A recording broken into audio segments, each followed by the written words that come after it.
जी नमस्कार, स्वागत है आप सभी का हमारे चैनल सी टेट अधिगम में। दोस्तों, जैसा कि आपको स्क्रीन पे दिख रहा होगा, जो आज है हम लोग एक मैथ के कॉन्सेप्ट को समझेंगे। जी हाँ, जैसा कि आप जानते हैं कि बीपीएससी टीआरई 3 में मैथ के कुछ सवाल इससे आए हुए थे। जी हाँ, लगभग 2 प्रश्न इससे पूछे गए थे। तो उसी कॉन्सेप्ट को हम लोग आज इस वीडियो में समझेंगे कि सांख्यिकी चैप्टर से वो प्रश्न थे। माध्य माध्यिका बहुलक परिसर जिसको हम लोग कहते हैं, वो बेसिक से सवाल थे जो कि 8वीं क्लास में आपको दिखने को मिल जाएगी।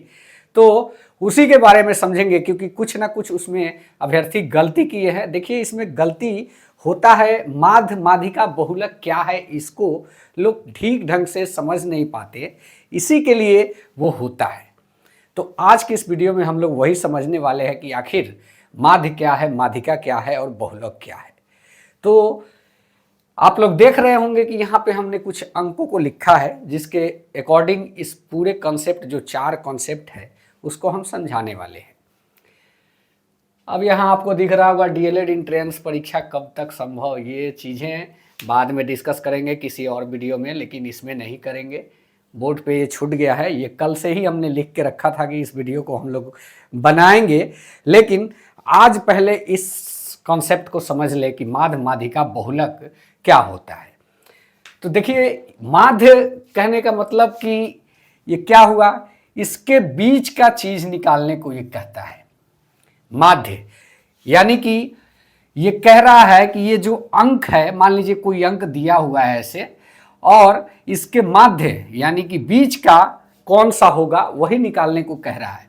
तो इसको हम लोग क्या करेंगे, सबको प्लस कर देंगे, और यानी कि अंकों की संख्याओं का योग बराबर अंकों बटा अंकों की गणना, यानी कि अंकों की जो गणना होगी उससे हम लोग भाग देंगे। तो अंकों का योग यानी कि अंकों का योग मान के चलिए कि इसको हमको जोड़ देना है पूरा। अंकों का योग एक फार्मूला ही समझिए, इसको याद रखिएगा। अब बटा अंकों का गणना, अंकों का गणना। ये कंसेप्ट बहुत सिंपल है, लेकिन लोग इसमें कंफ्यूज कर जाते हैं। इसको करना कुछ नहीं है, ये सारे अंकों को प्लस कर लेना है सीधे। जैसे अंकों का योग 2 + 7 + 4 + 9 + 8 + 6 और कितना है, 1 2 3 4 5 6 है। तो यहाँ अंकों की गणनाओं से जो है डिवाइड कर देना है। इसको अगर आप जोड़ेंगे तो कितना होगा, 2 7 9 13 और 9 13 9 22 8 30 6 36, यानी कि ये 36 हो रहा है, और डिवाइडेड बाई 6 काट दीजिएगा, इसका 6 आंसर आएगा। तो इसका माध्य कितना हुआ, 6 हो गया। यही इसका आंसर है। कोई सिंपल, मतलब कोई इसमें ज़्यादा कुछ करने की ज़रूरत नहीं थी, और यही मिस्टेक हुआ, यही मिस्टेक लोगों के द्वारा किया गया है। अब बात करेंगे हम लोग दूसरे कॉन्सेप्ट की तरफ चलते हैं, जो कि माध्य के बाद माध्यिका आता है। तो माध्यिका में क्या होता है कि पहले हम इसको सीरियल वाइज सजाते हैं। ठीक से ध्यान से देखिएगा, यहाँ पे आप देखेंगे कि 2 है, 2 के बाद 7 है, 7 के बाद 4 है, 9 है, 8 है, ऐसे है। तो इसको हम लोग अवरोही या आरोही क्रम में पहले सजा लेंगे माध्यिका बनाने के लिए। माध्यिका का मतलब होता है कि बीच का निकालना। तो माध्यिका के लिए हम लोग सीधे क्या करेंगे, पहले 2, मान लीजिए आरोही क्रम में चलते हैं, पहले 2 के बाद कौन सा, 4 है, 3 नहीं है, उसके बाद 4 के बाद 6 है, उसके बाद 7 है, 7 को ले लेंगे। ये सवाल पूछा गया था। अभी क्या है कि इसके बीच में हम लोग को निकालना है। तो यहाँ पे तो टोटल 6 ही अंक दिया है, 7 रहता तो हम लोग छांट के निकाल लेते। तो ऐसी कंडीशन में क्या करना है कि 2 इधर से निकाल देंगे, 2 इधर से निकाल देंगे।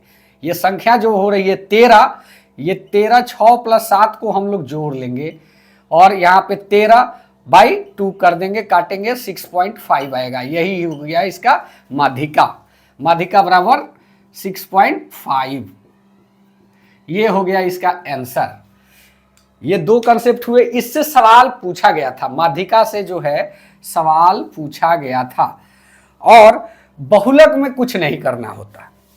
बहुलक में जो संख्या इसमें रिपीटेड होगा, मान के चलिए कि बहुलक मतलब कि जो ज्यादा दिख रहा है, बहु मतलब ज्यादा, लक मतलब देखना, बहुत ज्यादा जो दिख रहा है वही संख्या उसका आंसर होता है।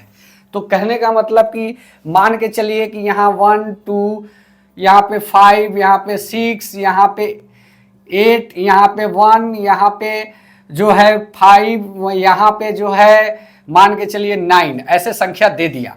तो इसमें सबसे ज्यादा किसकी संख्या है? अगर एक को देखे तो एक है, 2 बार है, यहाँ पे भी है, यहाँ पे भी है, 2 एक ही बार है, 5 है जो 2 बार है, और बाकी संख्या एक एक बार है, यानी कि इसका 1 और 5 दोनों आंसर हो जाएगा। ये चीज आपसे पूछा गया है आपके टियरी 3 में। अधिकतर अमूमन 2 संख्या नहीं देखने को मिलता है, एक ही मिलता है, लेकिन जो कॉम्पिटेटिव नेचर की परीक्षा होती है उसमें ऐसे पूछा जाता है, यानी कि 2-3 संख्या, कौन सी संख्या जो ऐसे 2-3 संख्या मिल जाएगा कि जो अधिक हो। तो माध्य और माध्यिका बहुलक तीनों आपने अभी समझा। अब बात करते हैं कि परिसर कैसे होता है। परिसर की बात कर ले तो परिसर में क्या होता है कि उसमें जो उच्चतम संख्या होती है, उच्चतम संख्या यानी कि उच्चतम संख्या और बराबर माइनस न्यूनतम संख्या, न्यूनतम संख्या, न्यूनतम संख्या, तो उच्चतम संख्या माइनस न्यूनतम संख्या बराबर परिसर, यही होता है। इसका फॉर्मूला एक तरह से मान लीजिए। तो इसमें उच्चतम संख्या कौन सा है? 9 है, मान लीजिए यही अंक ले लेते हैं, 9 है, और न्यूनतम संख्या कितना है? 1 है। तो इसको अगर हम घटा देंगे 8 आएगा, यही इसका परिसर हो जाएगा। दूसरा इसमें कुछ करना नहीं होता है। यही कॉन्सेप्ट पूछा गया था, और इसके जो 2 सवाल थे अभी, माध्य माध्यिका बहुलक जो मैंने बताया, अभी परिसर भी बताया, तो यहीं से वो कॉन्सेप्ट पूछा गया था, लेकिन लोग समझ नहीं पाए थे। तो उम्मीद करता हूं कि आज आप लोगों ने ठीक ढंग से इसको समझा होगा। अगर यह अच्छा लगा तो चैनल को सब्सक्राइब करें। हालांकि मैं थोड़ा तेजी में हूं, एक जगह जाना है, नहीं तो इस पर और टाइम देके, और इसके और कुछ कॉन्सेप्ट हैं जो कि बताना बाकी है। बहुलक निकालने का एक और तरीका है, बहुलक एक और तरीके से पूछा जाता है, उसको भी हम बताएंगे, और इसमें और कुछ भी है जो आपको बताने का ज़रूरत है। तो उम्मीद करता हूं कि ये वीडियो अच्छा लगा होगा, क्योंकि ये रिलेटेड था आपके परीक्षा से, इसलिए इसको आज पहले मैंने बता दिया। मेंसुरेशन इसके बाद हम लोग डिटेल स्टार्ट करने वाले हैं, तो मेंसुरेशन का पूरा सीरीज चलेगा। तो आज जो साथी इस वीडियो को देख रहे हैं, अगर चैनल को नहीं सब्सक्राइब किए हैं, सब्सक्राइब कर लेंगे। धन्यवाद। जय हिंद, वंदे मातरम।